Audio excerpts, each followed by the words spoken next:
بسم اللہ الرحمن الرحیم۔ السلام علیکم۔ آج قرض کو دور کرنے کے بہت سارے طریقے ہیں۔ آپ سود کھا لیں، سودی کاروبار کر لیں، چوری کر لیں، دھوکہ دے لیں، لوگ کرتے ہیں آج کل، اور یہ سارے کے سارے راستے جہنم کے راستے ہیں۔ لیکن شریعت نے جو راستہ بتایا ہے وہ کیا ہے؟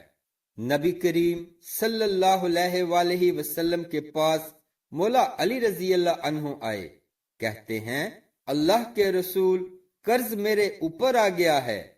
نبی کریم صلی اللہ علیہ وآلہ وسلم نے فرمایا، اے علی، میں تجھے ایسے کلمات نہ سکھا دوں؟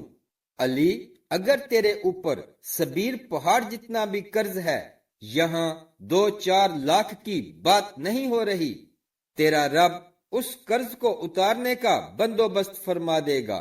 صرف اتنے کلمات زبان پہ لے آ، اللہم اکفنی بے حلالے کا ان حرامے کا واغننی بے فضلے کا امن سوا کا۔ اللہ مجھے حلال نصیب فرما اور حرام سے بچا۔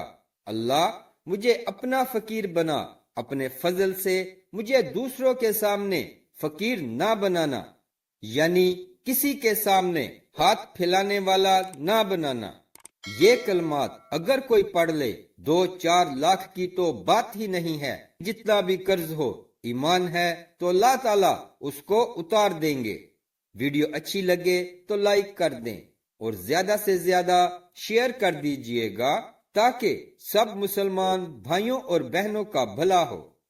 اسلامک ویڈیوز کے لیے سبسکرائب کریں اور ساتھ بیل کے بٹن کو بھی پریس کر دیں۔